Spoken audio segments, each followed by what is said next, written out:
The stars look different out here. Captain Jack Mason stood on the bridge of the Defiance, hands clasped behind his back, watching the unfamiliar patterns of light through the main viewport.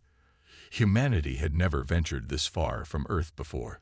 That was the point of their mission: to reach out, to explore, to make contact. "Status report," Mason said, his voice calm but firm. "All systems normal, Captain," replied Tom, the young navigator. "We're approaching the coordinates specified in our mission briefing." Mason nodded.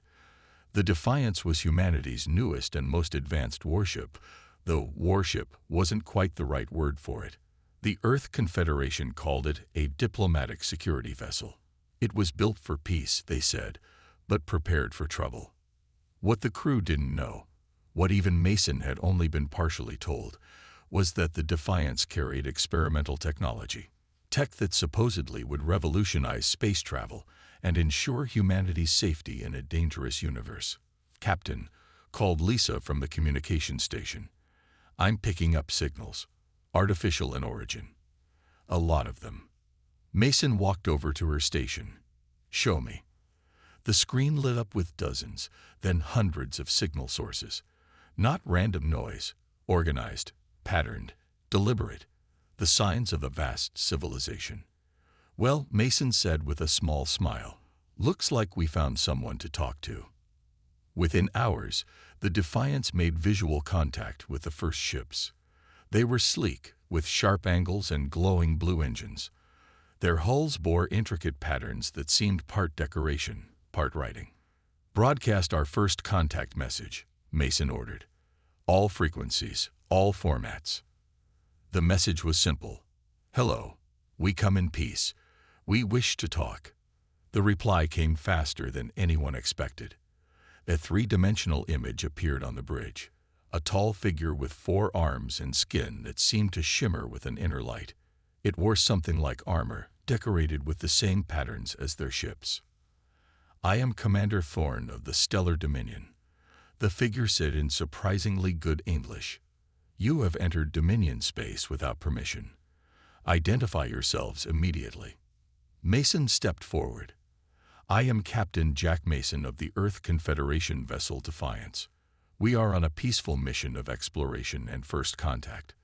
We didn't know this region was claimed territory." Thorne's upper arms crossed while the lower ones remained at its sides. "The Dominion claims all space within the reach of our ships. You will submit to boarding and inspection, or you will be destroyed." Mason kept his voice level. "With respect, Commander, we cannot allow boarding of our vessel without proper diplomatic protocols established. We propose a meeting." "Scans show your ship is heavily armed," Thorne interrupted. "You claim peace while bringing weapons to our doorstep." "Standard defenses only," Mason assured him. "All ships in deep space need protection from." "Your ship is activating targeting systems," Thorne suddenly shouted. Mason turned to his weapons officer. "Pete, are we targeting them?" Pete shook his head, confused. "No, sir. Just standard defensive scans. They might be interpreting." The communication cut off. "They're powering weapons," Lisa shouted. "Shields up," Mason ordered. "But do not, I repeat, do not return fire unless I give the command." The first hit rocked the ship. Lights flickered on the bridge. 3 Dominion warships closing in, Tom reported. "We're being surrounded." Another blast hit them, stronger this time. Warning lights flashed across every console. "Captain, shields at 60%, Pete said. "One more hit like that, and we'll have breaches." Mason's jaw tightened. "Open a channel. Try to talk to them again." "They're not responding," Lisa replied. "They're jamming our transmissions." Another hit. The ship groaned around them. "Shields at 40%, Pete reported. "Captain, we need to return fire, or we're done for." Mason closed his eyes for a second. This wasn't how first contact was supposed to go, but he had a crew to protect. "Target their weapon systems only," he ordered. "Minimum force." Pete nodded and entered the commands. The Defiance fired, precise beams of energy striking the lead Dominion ship. And then something strange happened. The lights on the bridge dimmed. The floor vibrated beneath their feet. Every screen on the bridge flashed with warnings and codes no one recognized. "What's happening?" Mason demanded. "I don't know," Pete said, looking panicked. "The weapon systems are changing configuration. I'm locked out." From underneath the ship, new weapon ports opened, ones that weren't on any schematic the crew had seen. The energy readings spiked to levels that shouldn't have been possible. When the Defiance fired again, it wasn't the controlled, precise shots Mason had ordered. A wave of brilliant white energy erupted from the ship, expanding outward like a ripple in a pond. It washed over the 3 Dominion ships. The first ship simply came apart, breaking into perfectly clean sections, as if cut by an invisible knife. The second ship's hull seemed to fold in on itself, crushing inward until it imploded in a flash of light. The third ship spun wildly, its engines flaring, before it too shattered into fragments. The bridge crew of the Defiance stared in horror and awe. "What did we just do?" Lissa whispered. Mason turned to Pete. "Shut it down. Shut down all weapons. Now." Pete frantically worked his console, finally regaining control. The strange energy field surrounding the Defiance faded. "Scan for survivors," Mason ordered. Tom's voice was hollow when he answered. "No life signs, Captain. Those ships are just gone."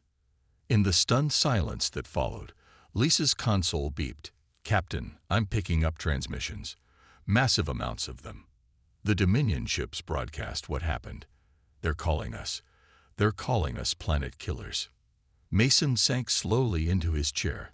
They had come to make friends, to expand humanity's circle of connections among the stars. Instead, they had just made what looked like the biggest, most powerful enemy humanity had ever faced.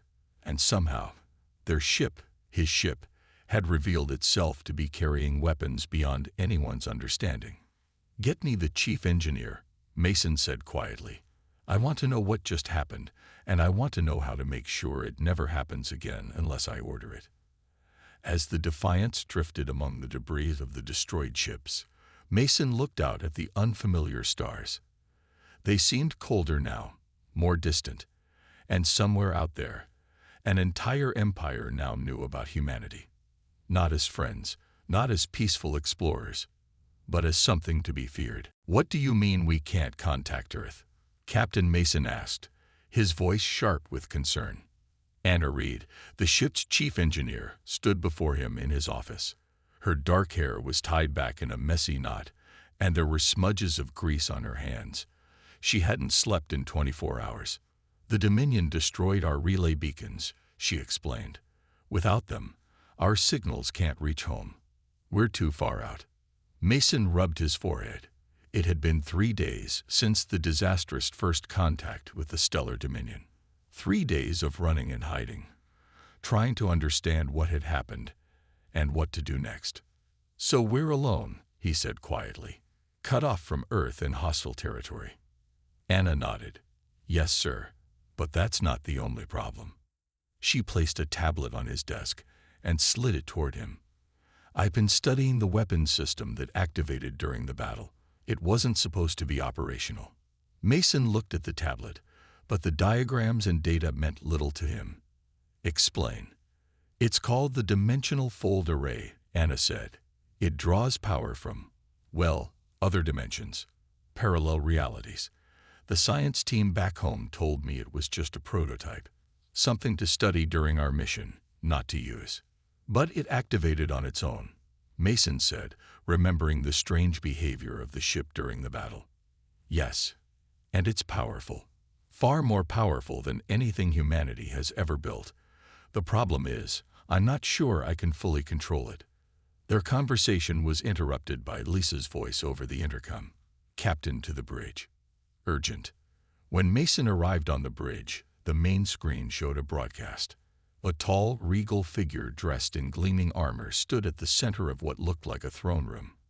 Unlike Commander Thorne, this alien had 6 arms instead of 4, and its skin flashed with bright patterns of light. "I am Emperor Ford of the Stellar Dominion," the figure announced. I address the invaders who call themselves humans. Your unprovoked attack on our forces will not stand. We know your vessel is alone in our space. You will surrender immediately, or you will be destroyed. Mason signaled Lisa to open a communication channel. Emperor Ford, this is Captain Jack Mason of the Earth Confederation vessel Defiance. What happened was a misunderstanding. We are on a peaceful mission. We responded only when fired upon. The Emperor's skin flashed red. You claim to be peaceful yet bring a planet killer to our doorstep. You claim to be on a diplomatic mission yet travel in a single warship rather than a proper fleet. Mason blinked, confused. A single ship is less threatening than a fleet. We came alone to show peaceful intentions. Emperor Ford made a sound that might have been laughter, but it held no humor. You mock us. To send a single ship against the might of the Dominion is to say we are not worthy of your full attention. This insult will be answered with your destruction. The connection cut off before Mason could respond. They think we're insulting them by coming in one ship, Tom said, sounding bewildered. Cultural misunderstanding, Lisa suggested. They might view it as disrespectful, like we didn't think they were important enough to send more ships. Mason turned to Pete at the tactical station. What are we facing? Pete's expression was grim. Long-range scans show at least 20 Dominion warships heading our way from different directions. They'll reach us within 6 hours. Mason fought quickly. They were outnumbered, cut off from home, and carrying a weapon they barely understood. Running seemed the obvious choice. Captain, Anna said quietly from beside him. I've been thinking. The Dominion must have some kind of central command network. If we could access it, maybe we could explain ourselves properly, without Emperor Ford controlling the narrative. You want to hack their systems? Mason asked. Not exactly. I want to broadcast the truth. Show them we're not the aggressors. But to do that, we need to get deeper into their territory, closer to their main communication hubs. Mason studied the star map on the main screen. Retreat would mean heading back toward Earth, away from Dominion space. But that would only delay the inevitable. The Dominion now saw humanity as a threat, and sooner or later, they would take the fight to Earth itself. We go forward, he decided, surprising everyone on the bridge. Not away from the Dominion, but deeper in. Sir, Pete questioned, clearly thinking he'd misheard. They expect us to run, Mason explained. To retreat back toward Earth, maybe leave them there. Instead, we're going to push right into the heart of their territory.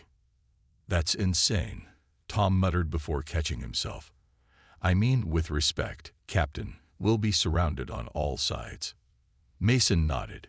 Yes, but sometimes the safest place to be is the place your enemy least expects you to go. He turned to Anna. Can you get the dimensional fold array under control? Not to use as a weapon, but as a means of getting past their fleet. She hesitated. Maybe. The system seems to create localized warps in space-time. If I can direct it properly, we might be able to make jumps that their ships can't track or follow. Do it, Mason ordered. And Pete, I want a full tactical analysis of Dominion fleet movements. Find us a path through their defenses. As the crew hurried to their tasks, Mason stood alone at the viewport, watching the stars. The Defiance was about to dive deeper into danger rather than away from it. A single ship against an empire of thousands of worlds. The next day, when the Dominion fleet arrived at the Defiance's last known position, they found nothing. The human ship had vanished. But deep within Dominion space, alarms began to sound as sensors detected an unknown vessel appearing where none should be able to reach. For the first time in generations, fear rippled through the mighty stellar Dominion. Not fear of an invading fleet or a rival empire, but fear of a single ship that could appear anywhere, that carried weapons beyond understanding, and that refused to behave as an enemy should. The Defiance had become a ghost story, a whisper that spread from world to world. And as Captain Mason guided his ship deeper into the heart of the Dominion, he knew their survival depended on becoming something more than just a warship. They needed to become a legend. They're calling it the System of Sacred Light, Lisa said, studying the star charts. 7 stars orbiting each other in perfect balance. Captain Mason looked at the holographic display, showing the unusual star system. 7 stars of different colors and sizes danced around each other in a complex pattern that should have been impossible by the normal rules of physics. Why would Admiral Stone bring his fleet here? Mason wondered aloud. 2 weeks had passed since the Defiance had plunged deeper into Dominion space. Using the dimensional fold array, they had been able to make short jumps that confused Dominion tracking systems. But now Admiral Stone, the Dominion's most decorated fleet commander, had assembled over 50 warships in this strange system. It's a sacred place in their culture, Lisa explained. According to the data we've gathered, they believe it's where their gods first created life. Tom looked up from his station. It's also a trap, sir. The gravitational patterns are extremely complex. If we try to use the fold array here without perfect calculations, we could be pulled into one of the stars. Mason nodded slowly. So Admiral Stone is trying to force a conventional battle in a place where we can't easily escape, and where defeating us would be a powerful symbol, Lisa added.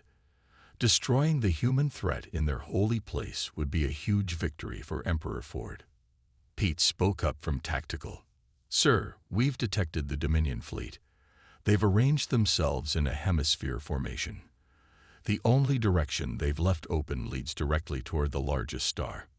Mason studied the tactical display. 53 Dominion warships against the single Defiance. In normal circumstances, the odds would be impossible, but the Defiance was far from normal. Anna. Mason called over the comm. How's our understanding of the fold array coming along? Anna's voice came back, sounding tired but excited. Better than expected, Captain. I've been studying the gravitational patterns of this system. I think they might actually help us. Help us how?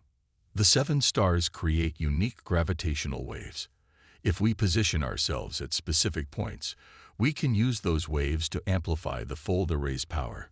Instead of making short jumps, we might be able to create multiple fold points simultaneously. Mason considered this. You're saying we could appear in multiple places at once? Sort of, Anna replied. More like creating afterimages, but each with real physical presence for a few seconds. Enough to fire weapons or confuse sensors. It was a risk, but they were out of alternatives. The Dominion fleet was closing in, and they couldn't retreat without being caught in crossfire. Do it, Mason ordered. Position us at the first amplification point. The Defiance moved carefully through the complex gravitational fields of the 7 stars. The Dominion fleet adjusted, moving to surround them. They're hailing us, Lisa announced. The main screen showed a stern-faced alien with gleaming black armor. His skin patterns pulsed with confident blues and greens.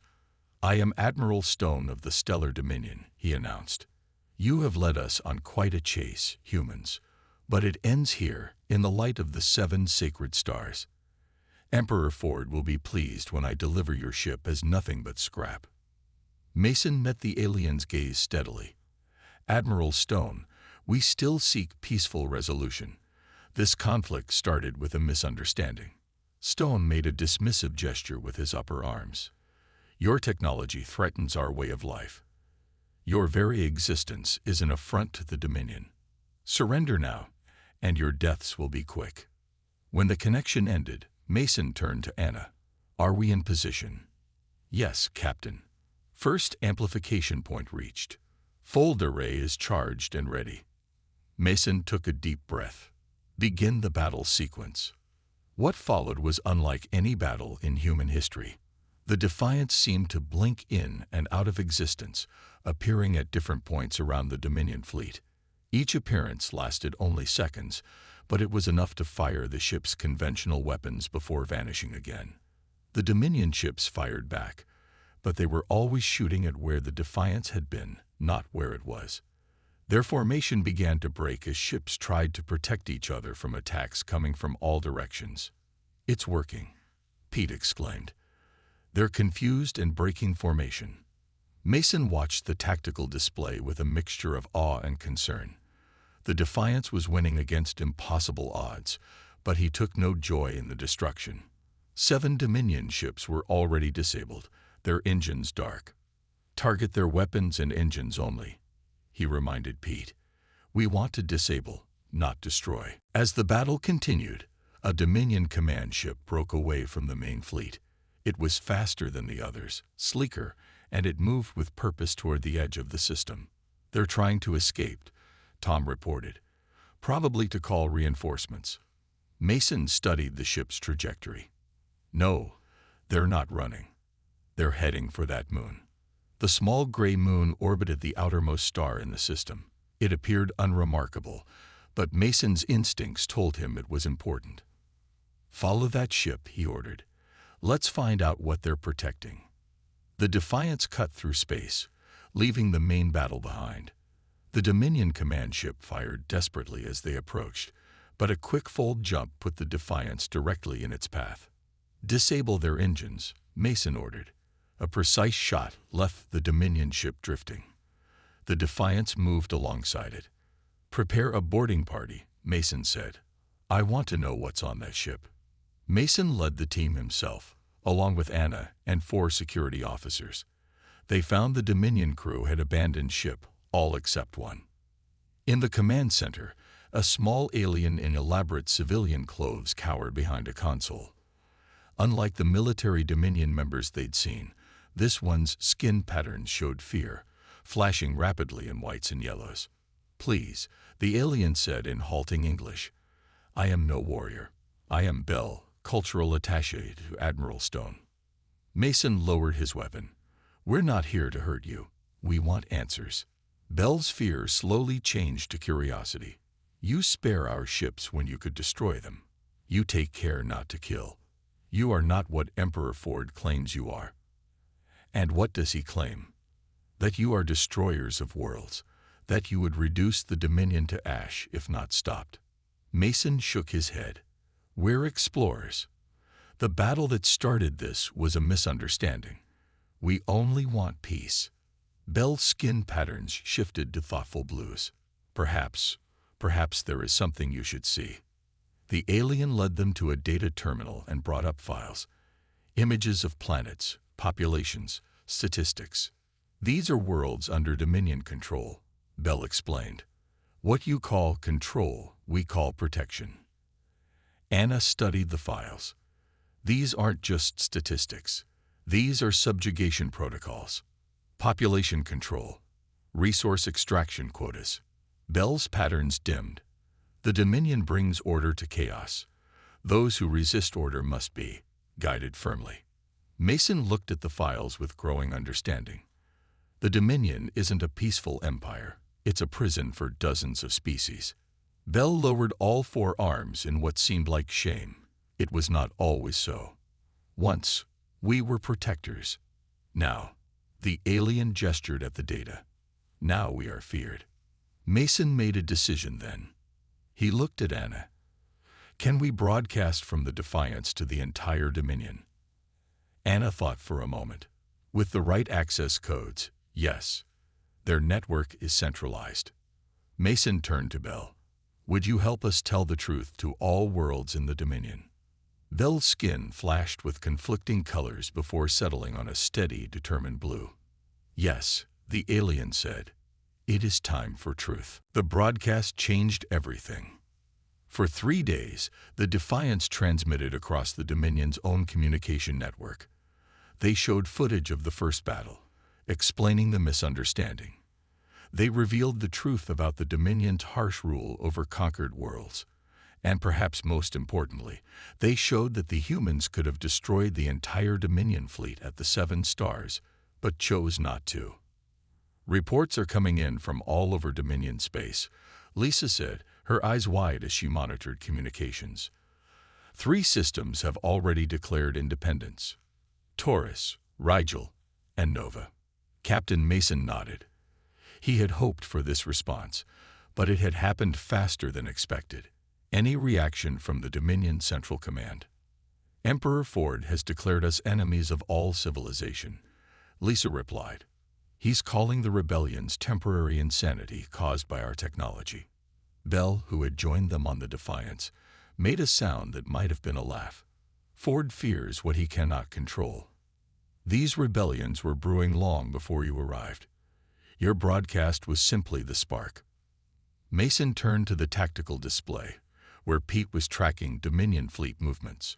What's happening with their military response? Pete looked concerned. It's massive, sir. Emperor Ford is pulling ships from all sectors.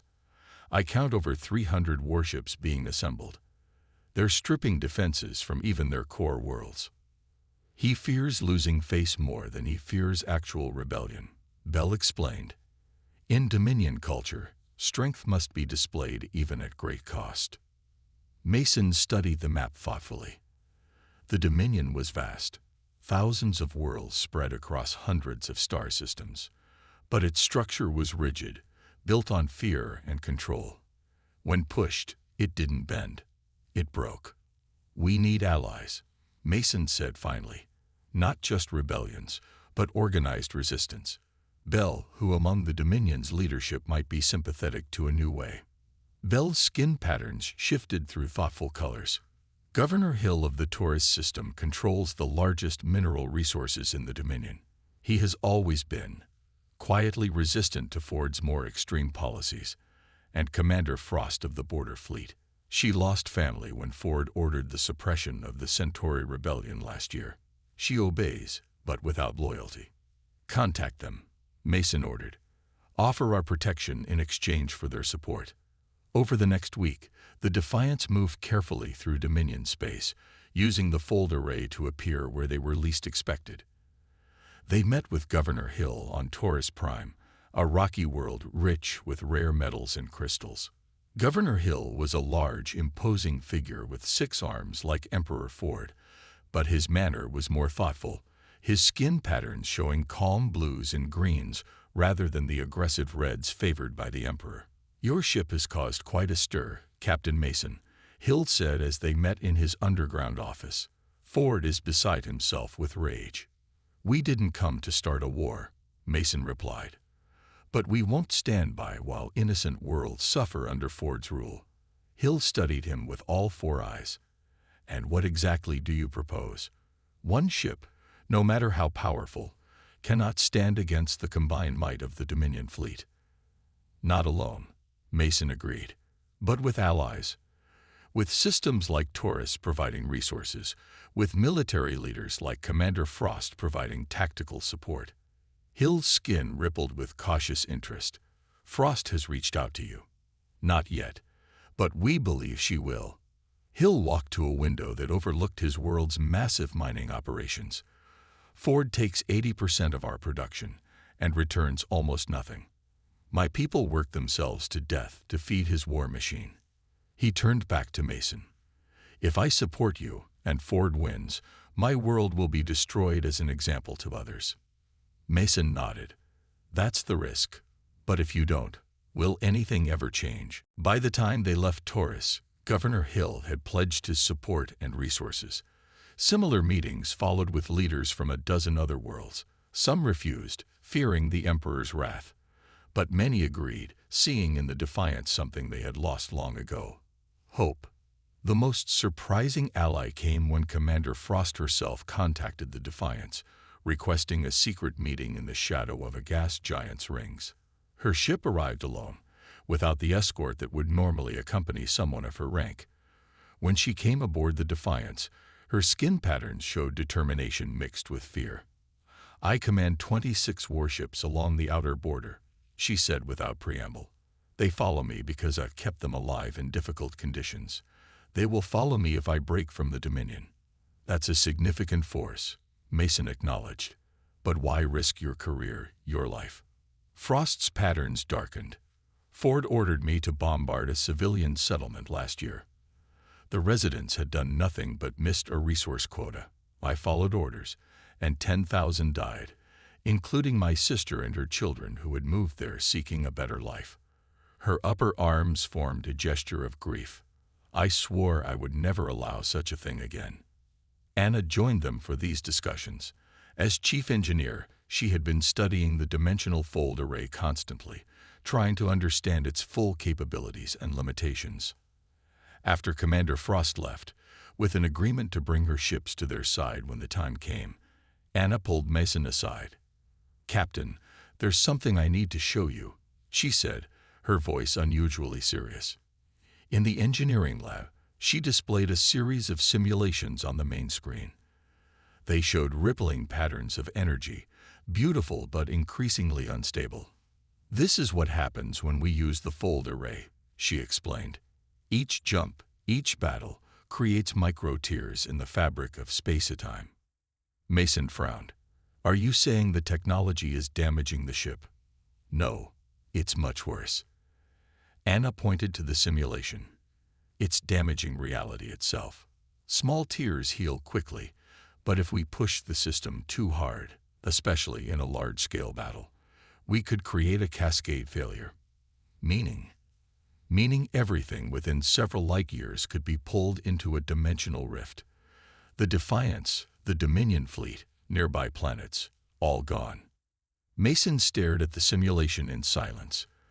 Their greatest weapon, the thing that had allowed one ship to challenge an empire, was far more dangerous than they had realized. "Does anyone else know about this?" Anna shook her head. "Not yet. I wanted to tell you first." Mason watched the simulation cycle through again, showing beautiful patterns that concealed terrible destruction. "Keep studying it," he said finally. "Find a way to limit the damage, or a way to use it safely. But don't tell the crew yet. They need hope right now." As Mason left the lab, he received an urgent message from Lisa on the bridge. "Captain," her voice came through his communicator, "long-range sensors have detected the Dominion fleet. All 300 ships. They're coming straight for us, and Emperor Ford is leading them personally." The bridge of the Defiance was silent as they watched the massive Dominion fleet approach on the long-range sensors. 300 warships arranged in perfect formation, with Emperor Ford's command vessel at the center. "They'll reach us in 6 hours, Tom reported quietly.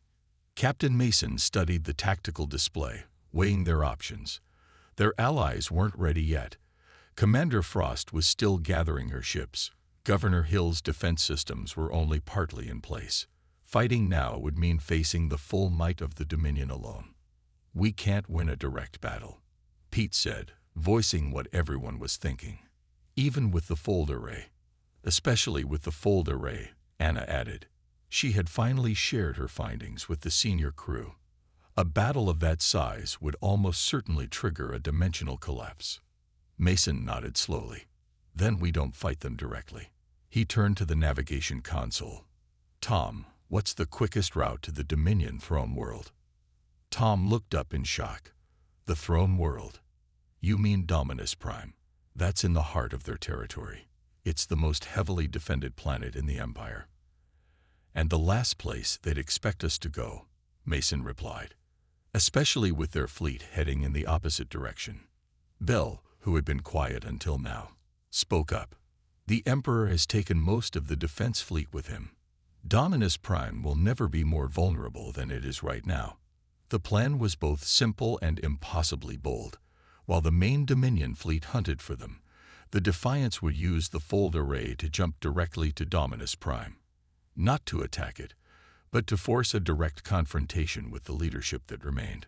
"One carefully targeted fold," Anna explained as they finalized the plan. "We'll appear in orbit around the throne world. No chase, no battle. Just there." "And then?" Lisa asked. Mason's expression was determined. "And then we talk." The jump was the longest and most precise they had ever attempted. Anna worked nonstop, calculating exactly how to focus the fold array to minimize damage to the fabric of space while still getting them to their destination. The ship hummed with energy as the system charged. "Ready, Captain," Anna reported from engineering.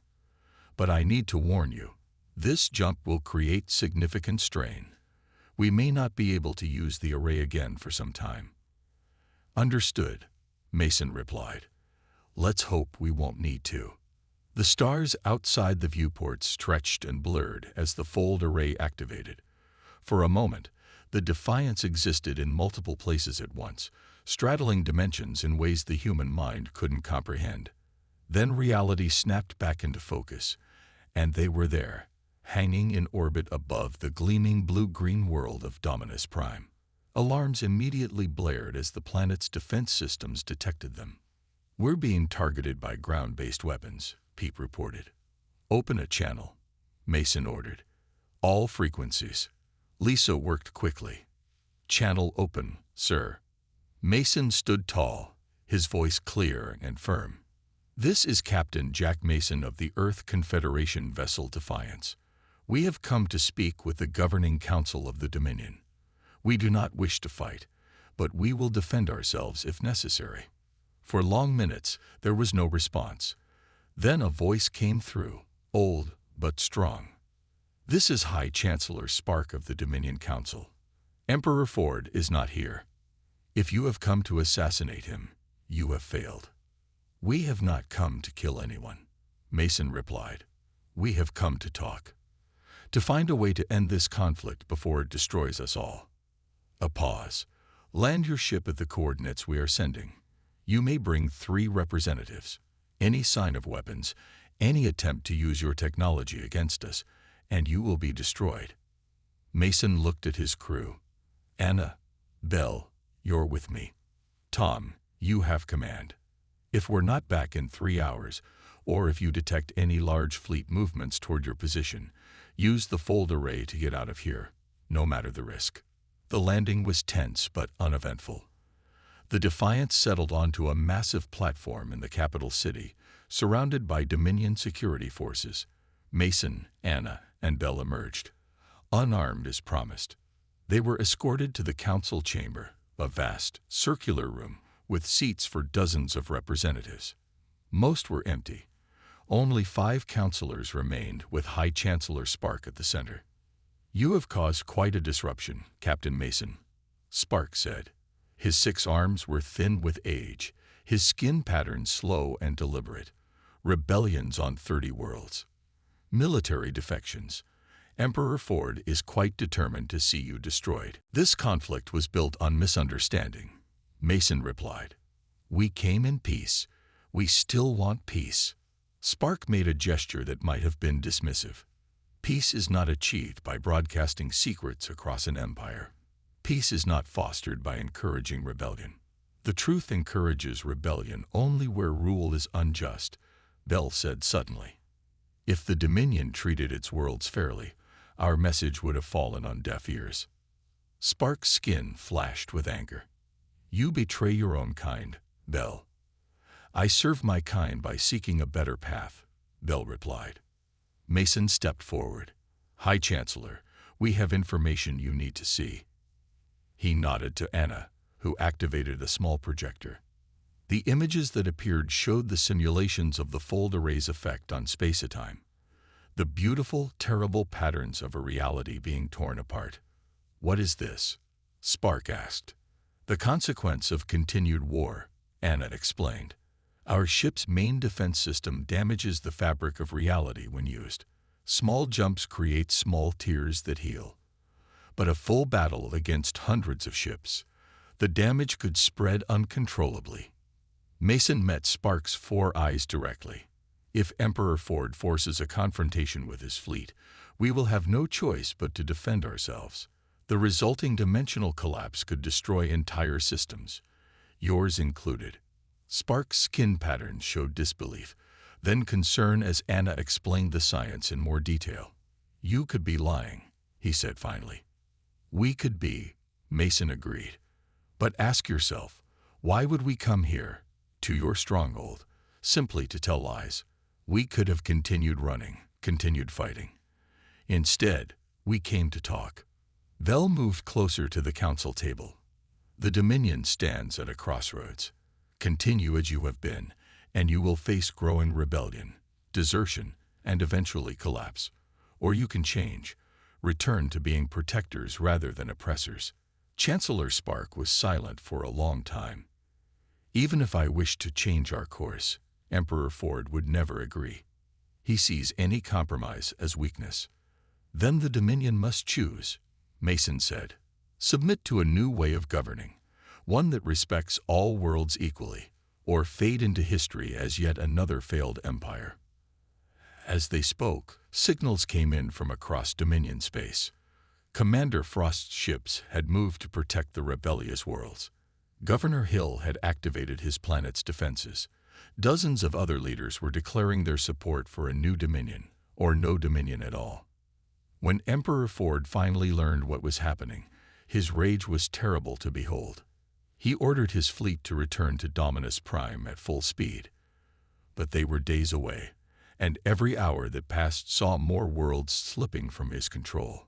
By the time his fleet arrived, they found the Defiant still in orbit around the throne world, but now it was joined by Commander Frost's ships and representatives from 30 former Dominion worlds.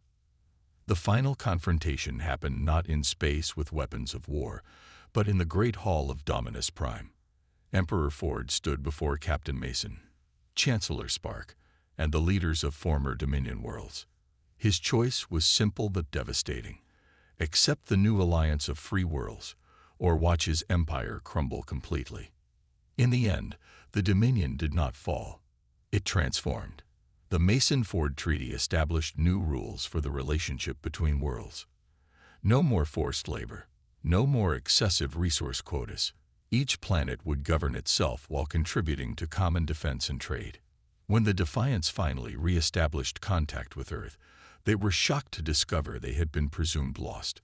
No one expected a single ship sent on a routine diplomatic mission to return as the architect of peace in an entire sector of space. Captain Mason stood on the bridge one last time before they began the long journey home. Through the viewport, he could see ships from a dozen different worlds.